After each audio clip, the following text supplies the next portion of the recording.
The story of humanity always begins with a mother, not a woman of flesh and bone, but a presence older than language, older than time, older than the human itself. The Great Mother is the first face we projected into the dark, the first shape we gave to the unknown, the first attempt to explain why anything exists at all. Across millennia, that presence divided, multiplied, fractured into masks that carry both creation and destruction. Today we descend into the heart of that primordial archetype through three figures that cross cultures, epochs, and fears: Isis, Lilith, and Ishtar. Three names that seem distant, but when placed side by side, reveal an ancient truth we have never stopped fearing. Isis is the luminous face of the Great Mother, the one who heals, who restores, who brings order back from chaos. In the Egyptian myth, she gathers the scattered pieces of Osiris's body, torn apart and dispersed, and reconstructs him with ritual precision. Isis protects, rebuilds, gives form to what has been broken. But behind that maternal image lies something deeper. Order only exists because someone enforces it. Isis is not merely the loving mother. She is the architect of order itself. Her magic is not soft, not sentimental. It is structural. She knows the hidden names of the gods and bends reality through knowledge. Order is not peaceful. Order is a force. Order is a demand. Order is a boundary drawn against chaos. Isis embodies the comfort we crave and the discipline we resist. She holds you, and she shapes you. But every structure casts a shadow, and that shadow has a name: Lilith. If Isis is the mother who gathers, Lilith is the woman who leaves. She is the refusal that echoes through myth like a wound that never healed, the feminine that cannot be contained. She is the scream beneath the lullaby, the fire beneath the hearth, the exile beneath the home. Cultures demonized her not because she was evil, but because she was free. Freedom, especially feminine freedom, has always terrified civilizations built on obedience. Lilith is the reminder that the feminine is not only nurturing, it is also wild, erotic, untamed, sovereign. She is the shadow of the Great Mother, the part that refuses to be mother at all. And without her, the archetype would be incomplete. Then comes Ishtar, the descent, the rupture, the transformation. If Isis builds and Lilith breaks, Ishtar descends. She is the goddess who walks willingly into the underworld, stripping herself of every symbol of power. Her story is not about death. It is about the courage to face what lies beneath life. At each gate, she gives up something essential. Her crown, her jewels, her garments, her identity. By the time she reaches the bottom, she is naked, vulnerable, unrecognizable. And that is the point. Transformation requires the loss of everything we think we are. When Ereshkigal kills her and hangs her on a hook, it is not punishment. It is initiation.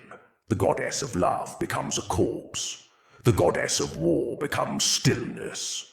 The goddess of life becomes silence. And only then can she return. Only then can she rise. Ishtar is the Great Mother who has known death and therefore understands life. She is the force that says, to be reborn, you must first be undone. When we place Isis, Lilith, and Ishtar together, something extraordinary happens. They stop being characters in old stories and become movements inside us. Isis is the part of you that tries to hold everything together, that rebuilds what breaks, that insists on meaning. Lilith is the part of you that refuses, that rebels, that walks away from what no longer serves you. Ishtar is the part of you that descends, that faces the darkness, that dies to an old self so a new one can emerge. These are not myths. They are psychological realities. They are the cycles we live through again and again, often without realizing it. Every time you cling to order, Isis is speaking. Every time you say no, Lilith rises. Every time you fall apart and come back changed, Ishtar has walked with you. And this is why the Great Mother is so powerful. She is not one thing. She is the cycle itself. She is creation, shadow, and transformation. She is the beginning, the rupture, and the return. She is the comfort that holds you, the darkness that confronts you, and the abyss that reshapes you. She is the force that births worlds and the force that swallows them. She is the mother who nurtures and the mother who devours. She is the one who gives life and the one who demands its evolution. The Great Mother never disappeared. She simply changed her masks. Today, she appears in the stories we tell about powerful women, dangerous women, wounded women, transformative women. She appears in the cultural fascination with witches, goddesses, rebels, and survivors. She appears in the way we talk about trauma, healing, empowerment, and rebirth. She appears in the collective fear of feminine power and in the collective hunger for feminine wisdom. She appears in every cycle of collapse and renewal we experience as individuals and as societies. And perhaps the most unsettling truth is this: the Great Mother is not outside us. She is inside us. She is the part of you that creates, the part that destroys, and the part that transforms. She is the part that holds on, the part that lets go, and the part that descends. She is the part of you that knows how to rebuild, the part that refuses to be controlled, and the part that walks into the darkness to find what was lost.